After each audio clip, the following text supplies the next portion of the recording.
D-Lo 404 Boxing and More. Shout out to the LDBC. Hey, I was on World Breaker Fighting live stream earlier today. Probably round 4, round 3 o'clock, 4 o'clock Eastern time. And earlier, the conversation of that, kind of went to how we all felt about the Wilder Fury fight, how we thought the fight played out, what we think about Fury bringing in Freddie Roach in the 11th hour, so forth and so on. And first of all, before I really get into what I want to talk about here, I want to say shout out to World Breaker Fighting. If you aren't subscribed, or if you're subscribed to my channel and not subscribed to his channel, ask that you please subscribe to his channel. Even if you aren't subscribed to my channel and don't want to subscribe to my channel, hey, subscribe to World Breaker Fighting. He brings a lot of live streams throughout the day. I don't think a day of the week goes by that he doesn't drop a live stream, give you guys a chance to interact with him. He puts out great content even when it's not a live stream. He has Kurt Anderson on the channel with him as his co-host on those live streams. Those guys bring a lot of heat, and they get a lot of other people on the panel with them and just really drop that boxing knowledge for you. And like I said, very interactive live streams, very interactive chats you guys can get involved in and take place on that channel. And also, if you go to his channel, click that link and go on PayPal and donate to the channel if you feel the need to, or if you feel compelled to, if you can. That's what helps keep these channels going and keeps them growing. But once again, shout out to World Breaker Fighting and everyone that was in the comment section and on the panel on that live stream. Now I want to talk about my take on that subject. First of all, I want to address Freddie Roach being brought into Fury's camp in the 11th hour.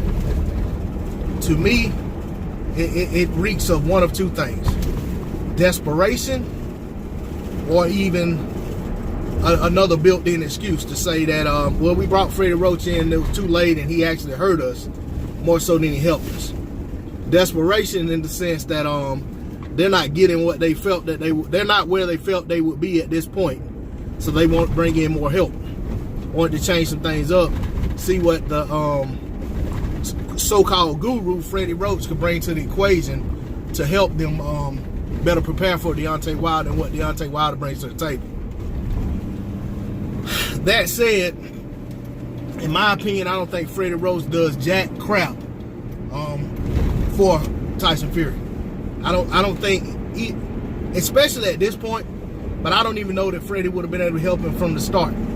I just think that Tyson Fury, the things that he does well and the things that makes him a good fighter, Freddie Roach can't do anything but hurt those things at best. I don't think Freddie can bring in and complement what Fury already does well. I think he just gets in the way. And I think he's supposed to be brought in as a cut man, and I just hope that his services aren't having to be utilized for cuts. I'll just put it like that.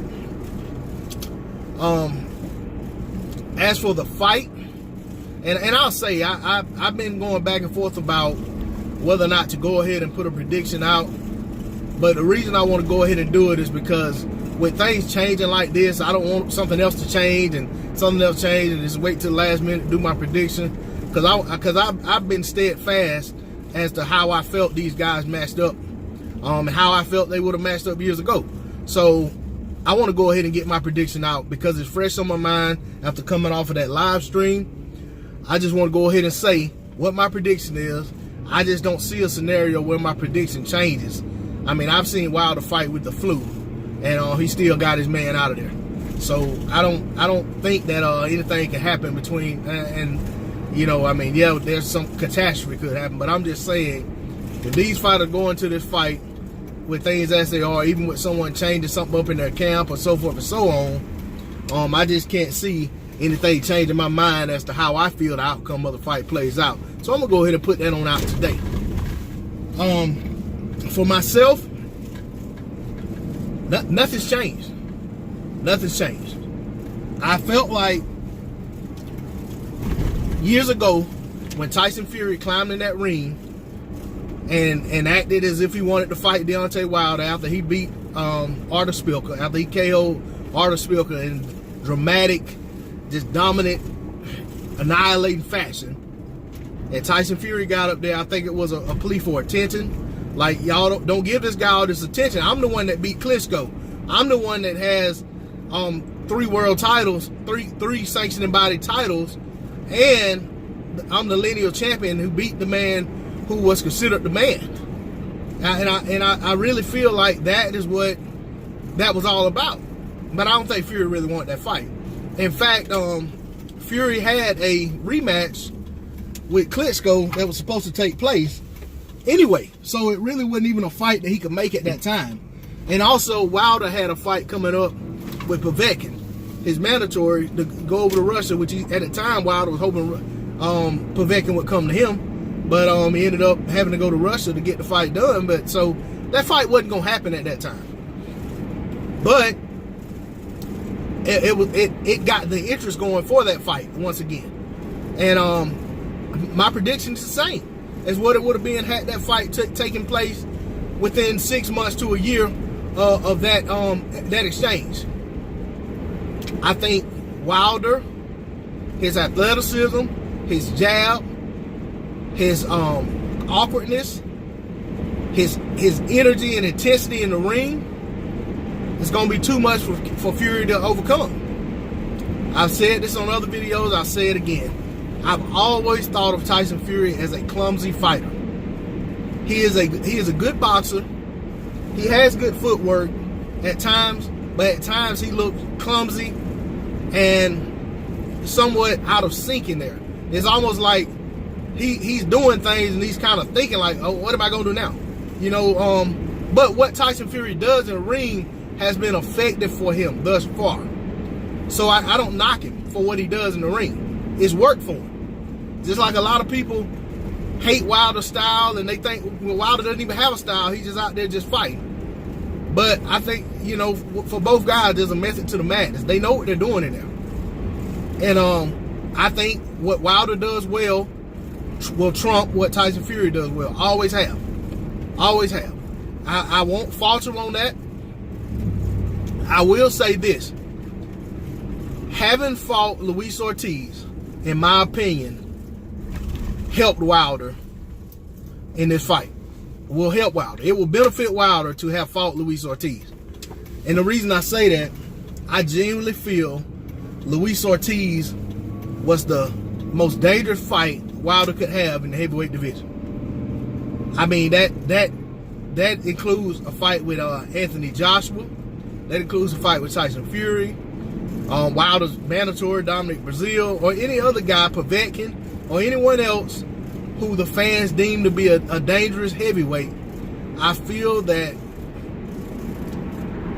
Luis Ortiz was the most dangerous fight that Wilder could have made. And I feel like Wilder himself absolutely believed that.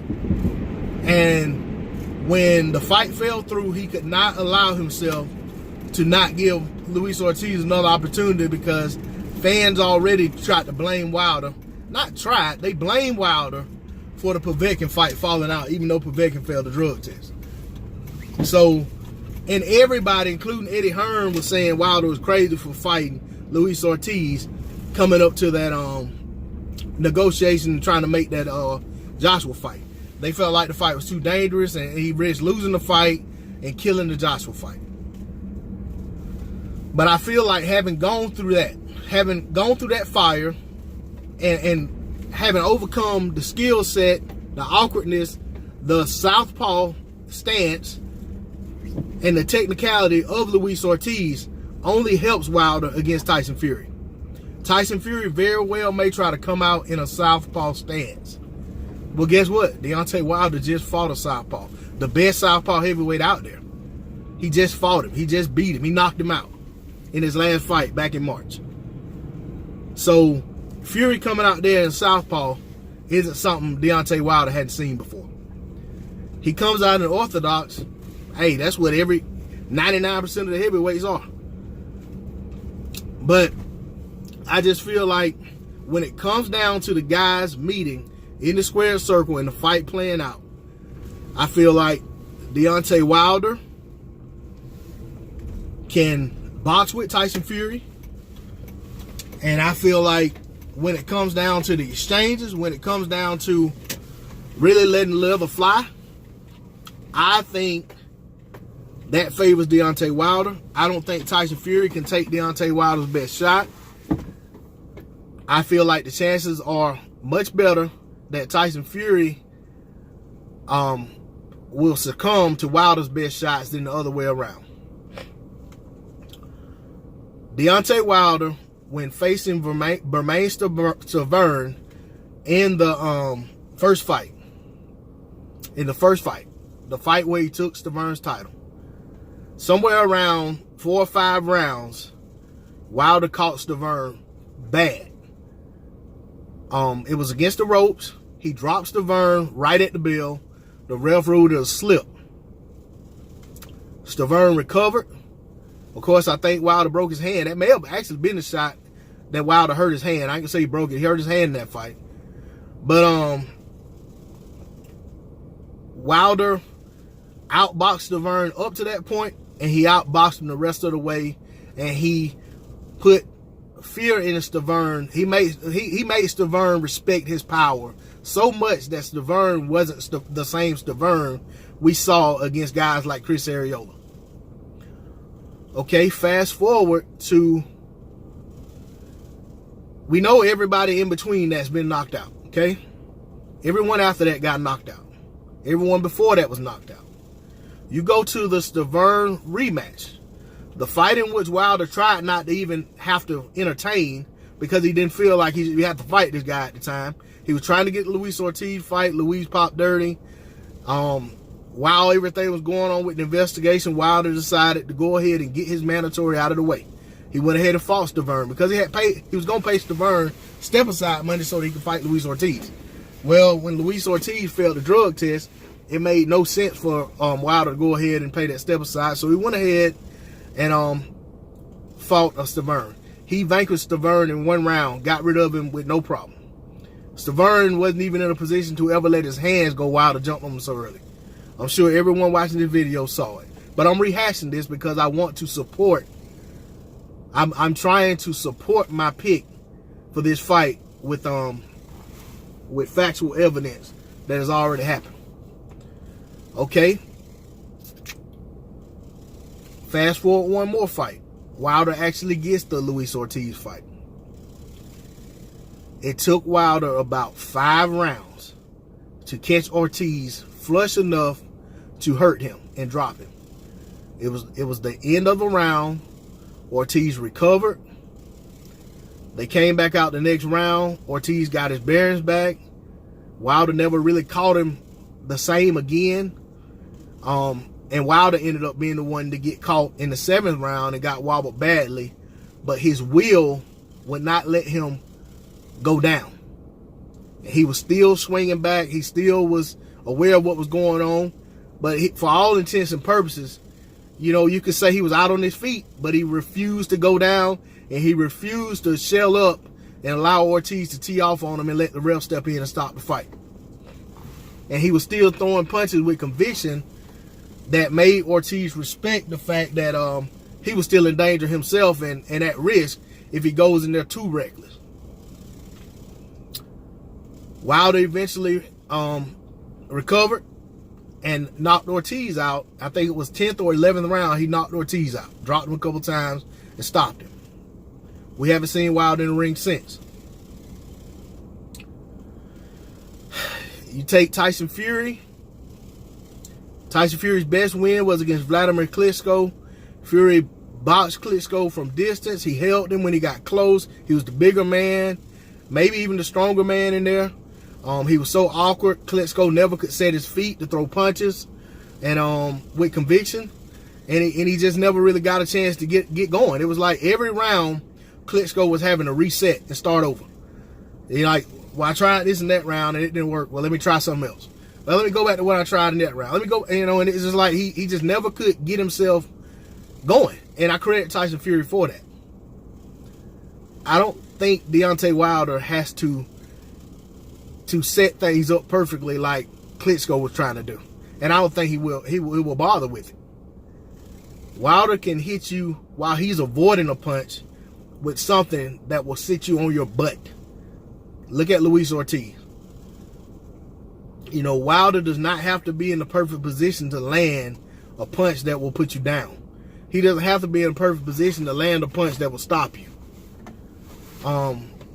And Wilder has reflexes that keep him out of harm's way if you don't catch him with something while he's trying to land something. If you're slow, if you're telegraphing what you're doing, Wilder is not gonna be vulnerable to your big shots. I don't know that Fury has the hand. Fury's hand speed is respectable, but I don't know that he has the hand speed if him and Wilder get in close and they're exchanging, that he's gonna win the battle of exchanging up close in tight. From a distance, you would think that fight favors Fury because of his awkward movements, his long jab, and his defense, good footwork. But I think that if Fury starts to try to box from distance, I think Wilder finds a way to get in and catches Fury while he's comfortable. As for my prediction on the fight, I think inside of 5 rounds, matter of fact, I think inside of 4 rounds, somewhere in the 4th round, Wilder is going to catch Fury while Fury's feeling like he's comfortable and think he's doing good work. And Wilder's going to find a way to get inside on him and land either a left hook or overhand right, and Fury's going to crumble to his feet. Crumble to his knees, I'm sorry. Does Fury get up the first time? I'm not sure. But I do feel 100% positive that unless it's at the very end of a round, if Fury survives getting dropped and hurt by Wilder, there's no way he gets out of the round. I think Wilder finishes him like he's finished everybody else he has hurt. If he's hurt him with any kind of time left in the round. That said, that's my prediction. Wilder inside 4 rounds or less by KO.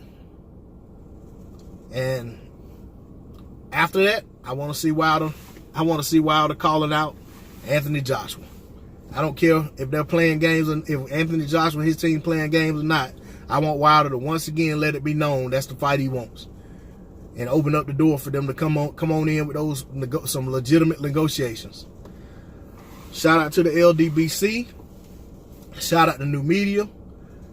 Thanks to my subscribers and repeat viewers. Anyone not subscribed to the channel, I ask that you please subscribe. Hit that bell icon. Drop a comment in the comment section. Once again, this is D-Lo 404 Boxing and More. I'm out of here. Peace.